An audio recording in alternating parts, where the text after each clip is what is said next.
Welcome back to another video, everybody. I hope you enjoyed the last one. I did just want to take a brief moment to thank you all for your warm, welcoming messages. And I did want to just say, make sure you stick around for the last segment of this video because each week I want to give you all a bonus tip to do with Mythic Plus. Maybe it will be like an external website that might help you improve your score, or how you can make gold via Mythic Plus. I know some of you might like that.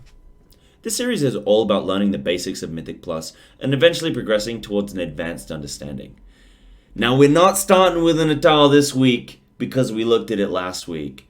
It just so happens that alphabetically, Atal'Dazar is the first dungeon. It's also the first dungeon in the Dungeon Journal. It would kind of be weird not to start there. However, it also will be cool to look at a different perspective of what the pros are doing compared to what the general public are doing when it comes to this dungeon. So last week I made one League of Legends reference. Y'all ready for another one? So if you played that game, you'll know that it's all about solo carrying if you want to climb ranks, okay? You can't rely on your team for a second. Now in Mythic Plus, one way in which you can solo carry is to come up with the best route for your specific group composition. Even as a DPS or a healer player, you can still help guide your tank, who you can't just rely on your tank to have the best route possible, okay?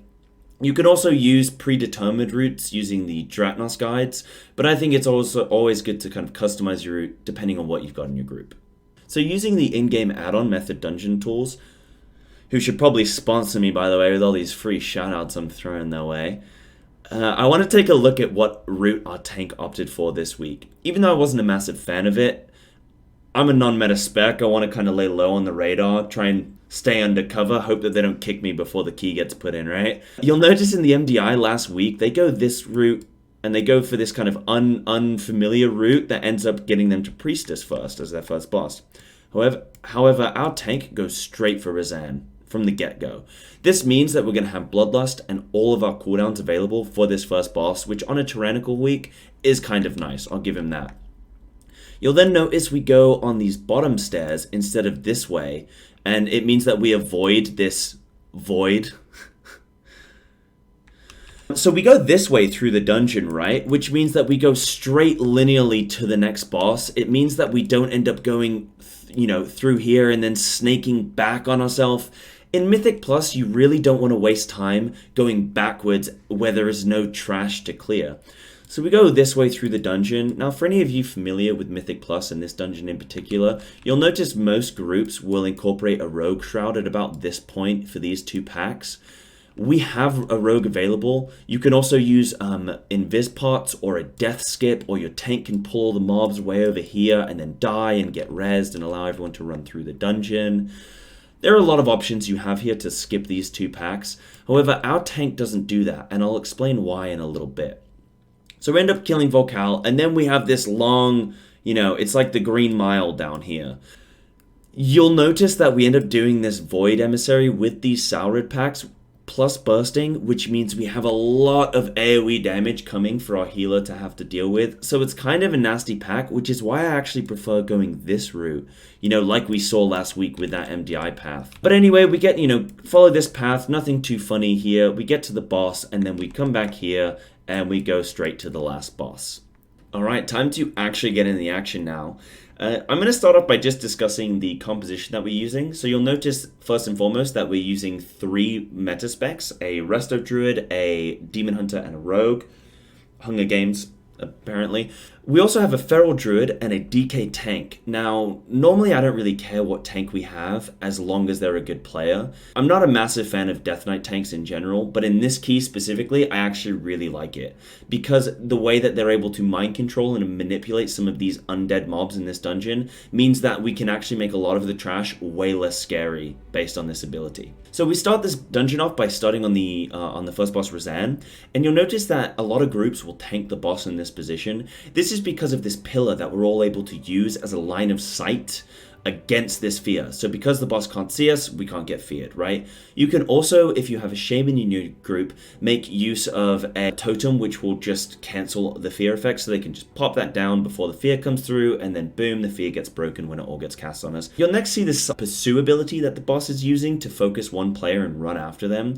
If you are on Alliance and you have anyone that can use a Shadow Meld, even if they're not the person being pursued, they can actually cancel this effect. So the boss stops his pursuit, which is really cool. You can also make use of things like a rogue vanish, or I think Feign Death from Hunters works, and there are a few other things that I might be unaware of that you can use, anything that kind of resets combat. So you'll next notice that we're then going to try to keep this boss in the river to kite him along this river with these pursuits. However, somebody does make a misplay, they drag him a little bit to the side, and he ends up standing on this bone pile, which is kind of what we're trying to avoid by positioning the boss in this way. So anyway, I just want to zippity-doo-dah our way through this dungeon at speed. We kill the boss, no problems. Now, one thing I will note on this next pack is this Emissary of Tides, which is a real pain because it's going to stop us from being able to interrupt the Sky Screamers. However, the Emissary itself is not tied to the pack, so you can actually pull this separately from the Sky Screamers and DPS it down. Unfortunately, our tank didn't give me time to, get in a position to do this, but it's not a big deal. We deal with it quickly anyway. You'll notice as well our tank doesn't do any snapshotting in this dungeon on these Saurid mobs. Because we're only doing this one pack here, it's not a massive time loss. In fact, it probably saves time, but it means that our healer has to heal a lot more, and, our Demon Hunter has to use a Darkness. Now, because he has to use Darkness here, it means that he doesn't have it for the next pack, which is actually a way more scary pack that we end up killing. Unfortunately, our Death Knight, which, it's great having him because he's able to mind control these mobs. Unfortunately, he doesn't make use of that ability, which would be really nice to do on this Honor Guard. The Honor Guard itself is not scary at all until you kill the totem. However, once you kill that totem, he gets access to these further abilities. He basically gets this Enrage, which means he's doing all these massive AoE, globules on the ground, which just end up requiring a lot of healing and can even contribute to wipes. I've seen a lot of groups wipe on this group here, especially in a teaming week or something like that. So directly after that, we end up moving on to this next pack, which features a Witch Doctor, a Shield Bearer, which isn't really a problem, as long as you just make sure you use an interrupt on the Shield Bearer. He's no problem. And our tank successfully takes control of the Honor Guard here, so it makes this pack way less difficult to deal with. I will mention the Witch Doctor having the skull marker on here. If you ever see a Witch Doctor in Atal'Dazar, make sure you focus that down first. It is a very scary mob, especially on the higher keys and on Fortified, where that Venom Bolt does a lot of damage. And because it's a random cast, it's not like it's always going on your tank. Also, there is a Hex ability. Now, if you're a Druid, if you're a Feral Druid, or like, I guess like a Guardian, anything like that, you can't actually be hexed. So I personally, whenever I then end up doing this dungeon on like my Hunter or something, I end up getting hexed. I'm like, wait, what's going on? Why can't I press my abilities? What is this? And then we end up killing this Honor Guard by itself. Makes this pack way more manageable, way more smooth. So you'll start to notice the similarities with this dungeon. And on this whole side of the dungeon, all of the mobs are exactly the same. It's just a different combination of each mob. So it's all shield bearers, it's all Witch Doctors, and Honor Guards, just in a different combination. I do want to mention as well, using this Enchanted Emissary, how you can make yourself appear more valuable, right? So even as an undervalued spec, you want to go above and beyond to show to everyone how much use you can be in a dungeon, because a lot of people just simply don't know. I get all the time people going, I know I keep bringing up Feral Druid, but just roll with it. Oh, Feral Druid is trash, it brings no utility. And I say, okay, can you name all of the utility that I have? And they never can, because there was, I think you have this, I think you have that, because people just aren't aware. So with this Enchanted Emissary, I always like to position myself halfway between the mobs that we're killing and the Enchanted Emissary. And what that means is that by using my AoE abilities, I can keep the Enchanted Emissary buffeted back, but I can also maintain pretty much like 90% optimal DPS. Whereas if you have like a Boomkin, say, or like a Hunter, they've got to constantly tab back to this Enchanted Emissary and attack it, or your healer has to do it, which means that they're splitting their focus. Whereas you can fully DPS almost as a Feral. So I'm sure there are many ways that you can make use of your own spec and your own class in order to do, add just as much value to the key. You'll notice with these Stalkers here, for example, that they do a poison effect on my tank, and I'm looking to be able to dispel this to help my healer out. My healer will go to dispel the tank and go, oh wait, it's already been dispelled. Oh, that must have been the Druid that did it, Don't rely on everybody else. Like I say, you got to carry your own game. Don't rely on everybody else to do what needs to be done. If you can do a job, get it done. Add value to your class, to your spec, and make people want to play with you again. That's how you're going to form, pre-made group. That's how you're going to get people to like you and want to play with you and continue to push with you. All right, so I want to get us straight into this next boss, Vol'kaal. Technically our second boss of the dungeon.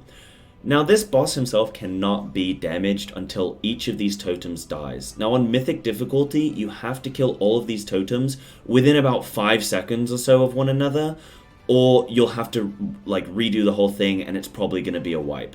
So the best way to do this is to have each DPS stand on a different totem and DPS these down. You want to get them down to maybe 10% health, and then stop and make sure, is everyone at the same rate? Is somebody's totem still on 40%? See and help them out if you can, and you want to make sure all these totems die at pretty much exactly the same time. In the meantime, your tank will be dealing with the boss himself. He's not really too much bother. Just watch out for this toxic leap, this big swirly on the ground. If you can't see it, and I know a lot of people struggle with seeing these swirlies, you probably don't have your in-game settings turned up correctly, so I'd probably play around with that. Also, the boss is going to be doing this noxious stench cast, which is a debuff that gets applied to everybody in the group, and it does ticking damage, increasing with the number of stacks that you have. So the best thing to do for this is to have your tank interrupt it immediately when it's cast. Also, you want to look to dispel it on yourself if you can. So when I play my Brewmaster Monk, I know I can automatically dispel myself, so I make sure I do that.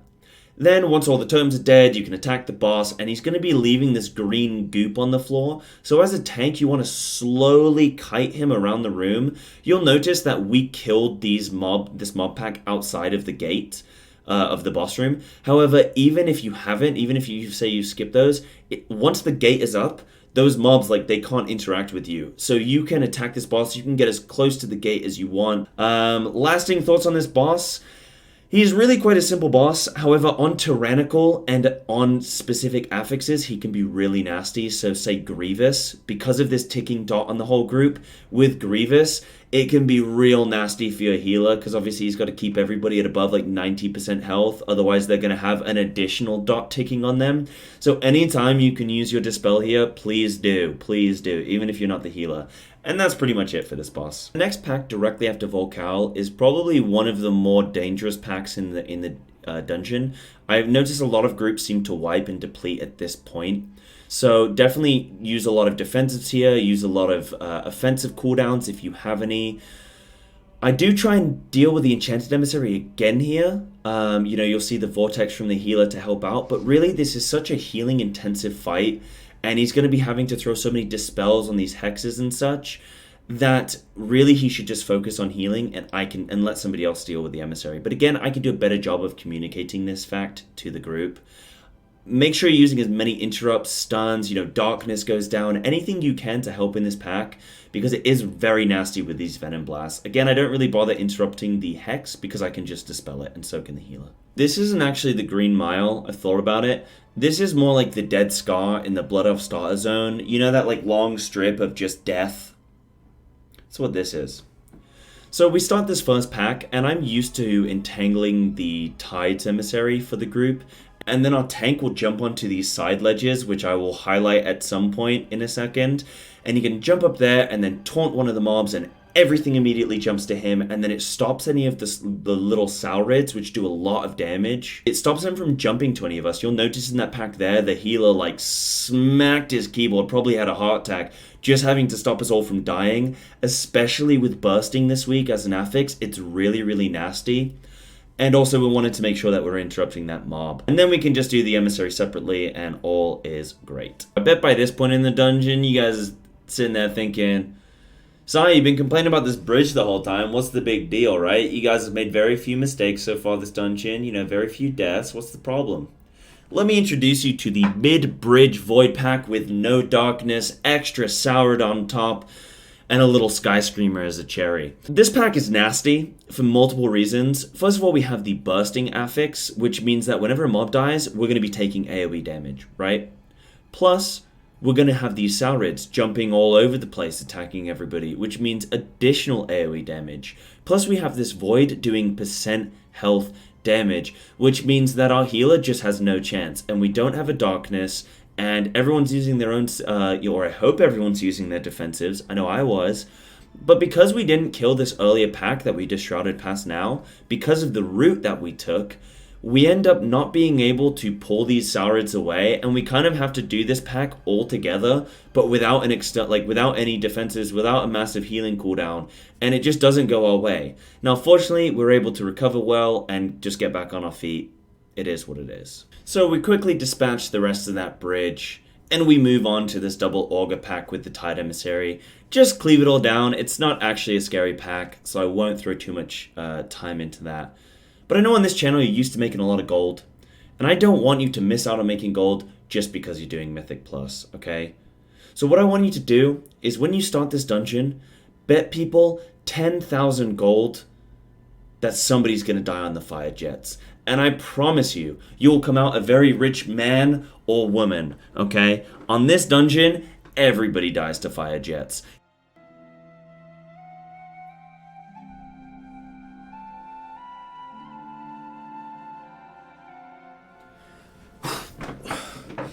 So, whilst filming this video, I managed to find a nice little tropical shirt. I thought it would get us in the mood for a little Atal'Dazar, right? That was actually kind of stupid, but that's YouTube, right? So anyway, we come at the top of these stairs, and we fight these two priestesses,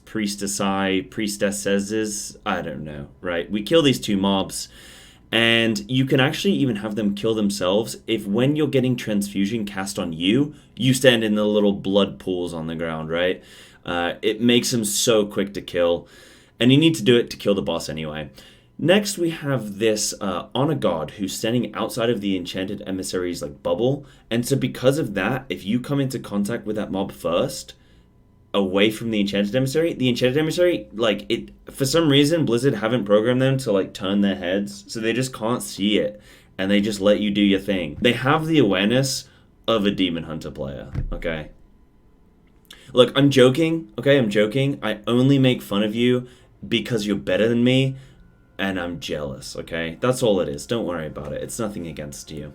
So anyway, we're going to skull marker this auger mob, and we're going to be looking out for this fiery enchant, which does this massive AoE on the ground. It does a lot of AoE damage, and you just don't want it going off at all.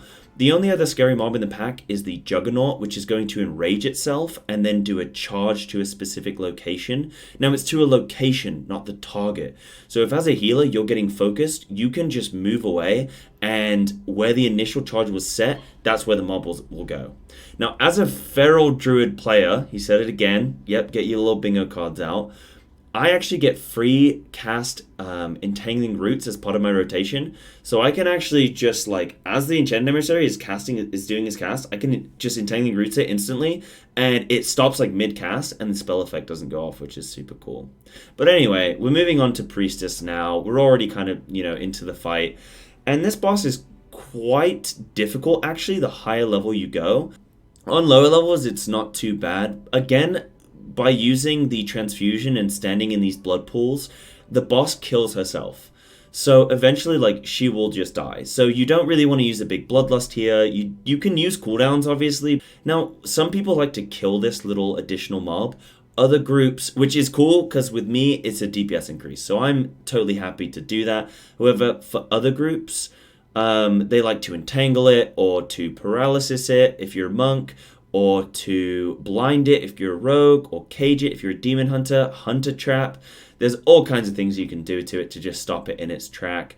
That mob is going to be making its way to the blood pools, and if it hits them, it's one less blood pool that you're able to use in order to deal damage to the boss. Because if you're not standing in those blood pools, the boss actually heals from you instead. Now, you're also going to see these little golden globules moving around the map. Those are actually really, really dangerous. They just get completely overlooked a lot of the time. But if you hit those in the higher level dungeons, so probably even on an 18, I think you're pretty much dead. You might even just insta-die on a 20 or higher. So be very careful of that. And then obviously as the healer, there's also the additional mechanic to make sure that you're dispelling. Oh, and we get another 10,000 gold. I bet you weren't expecting another 10,000 gold. You know what? You stick with me, I'm going to make you money, okay? Because of our route here, we actually have to incorporate a rogue shroud, or you can even use a death skip so you can get your tank to pull all the mobs away whilst everyone runs past, and the tank dies and you res the tank. That's an alternative if you don't have a rogue. You know, you don't always need a shroud. There are some moments where it's very, very vital. Something like an Atal'Dazar, it's not as big of a deal. It's still a time save, but it's not massive. Now, we end up making pretty good time to get to this last boss. We have Bloodlust available, we have cooldowns available, and we have almost 5 minutes. This boss is quite interesting. It's actually probably one of my favorite bosses. It's very, very fun. It's got quite a few mechanics. So the main one being an effect that your tank needs to interrupt. Make sure he interrupts that spellcast because it is quite hard hitting, especially on Tyrannical and the higher keys. Next, there's a Soul Rend that comes out. So all of the DPS and healer players have to move out and into a collective location. So even as a tank, you can put a marker down and be like, hey, if you're, for these Soul Rends, move out to this location. But you don't have to do that. Again, those mobs could be stun, typhoon, vortex, whatever you may have in your toolkit just to knock them back, just to deal with them quickly. Also, there's all these little spiders moving around the map. Now, you don't want to hit these spiders because you will probably die. If you don't die, it's still going to hurt a lot, and it's going to leave this big AoE pool on the ground, which is actually more of a problem than the spiders, because you can dodge through the spiders. If there's a huge amount of these pools on the ground, it actually reduces a lot of the space that you have on this boss. Now, these spider spawns are not random. They spawn from on the player's positioning. So if you're positioned behind the boss constantly, you will spawn them behind the boss. And then that way, you can obviously just all move in a line, like this tank is doing here, where he's just kiting around the room is really helpful. So this fight, we actually end up depleting the key because we have a few deaths. I try and get a battle res off, but what happens is I get aggro because my tank... So the healer dies, so you can't heal the tank, which means the tank dies, which means I get aggro. I try and battle res everybody, and it's too much, and I die. We do eventually kill the, complete the key. The tank and healer manage to kind of just duke it out and finish it off. But it's a sad depletion. But that's the way things go, and you move on and you get over it. And you just hope that your loot was good. I hope you guys enjoyed watching this key today. I had fun making it. If there's anything else that I missed in this dungeon, oh, Sai, you could do this, you completely missed that, you're a fool, well, please let me know in the YouTube comments. I hope the audio is better in this one. I hope you guys can actually hear me now. And yeah, apart from that, just let me know what you're excited to see from the next key. I did promise a last-minute takeaway tip for you to take away this week. And today it's going to be Raider.io, the website that you probably all hate. And I've got a love-hate relationship with it, right? I think it's very important, and this is a debate, by the way. Please get in the comment section if you disagree or you agree or you have a different viewpoint. I'm very open to hearing from everybody. Raider.io has become this mandatory tool, and for many people it can feel like this gateway, like this block, oh, I don't have a 1k score, or I don't have a plus 10 of every key, so they're not inviting me. And it definitely can feel like that. I would say that if somebody has a key, that's their key, it's their time investment. If they want a certain thing, at the end of the day, that's what they can try and get, right? Doesn't mean they'll get it, but that's what they can try and get. And you don't ever really have to justify yourself. If you're doing a 10 key, but you want someone with a 3k Raider.io, hey, cool. You're probably not going to get it. You're probably going to have to lower your standards a little bit. There's no other way of knowing that you can trust someone with doing this dungeon with you, that you're going to know that you're going to spend the next 40 minutes in a piece of content, and that they're actually going to be able to do what they say that they can do. So I think it's kind of a good tool in that sense. However, these days with a lot of selling dungeon runs and people giving away I'm guilty as a streamer. I will do viewer key runs and stuff and get people a 10 key, anywhere from a 10 to a 15 key for free, because it helps my channel, it helps them, everybody's happy. However, I want to kind of break down how to actually make use of Raider.io in my opinion. So if you're let's say you have a 15 King's Rest, right? And you want to time this key, it's important to you. Well, that's great. A lot of people I notice want somebody who's already done a 15 King's Rest in time. And I think that is absolutely Like, ridiculous. Because anybody that's already done a 15 King's Rest in time, well, they're going to do the 16 in time. Or maybe even the 17 if they're lucky, right? Like, why do they want to do the 15 key? They've already done it, right? You should be looking for somebody who's done the 14 King's Rest. And I always think that doing the key one level lower than, the advertised key shows that you're ready for that next key, right? It's incremental steps with Mythic Plus. If you do the +2, you can do the +3. If you do the +3, you can do the +4, right? And on and on and on as the numbers go. If you can do the previous key, you can do the next key. And I firmly believe that. And I know that because that's how I operate with my keys. I don't think anyone needs this blanket like, oh, if you want to do my +10, you need a 1K score. If you want to do my +15, you need like a 1700 score. That never works for me, and in my opinion. Because if I have a 15 King's Rest, I don't care if somebody's got a 2K score. If they've got a +4 King's Rest, they probably have no idea how to do a King's Rest. They probably have no idea how the bosses work or the mob packs work. They probably have no idea where they want to use their cooldowns. They have no idea what routes to take. Like, you want somebody who knows the dungeon, right? If I'm doing a 15 King's Rest, I don't care how good somebody is at Shrine of the Storms. I don't care how good somebody is at Waycrest, right?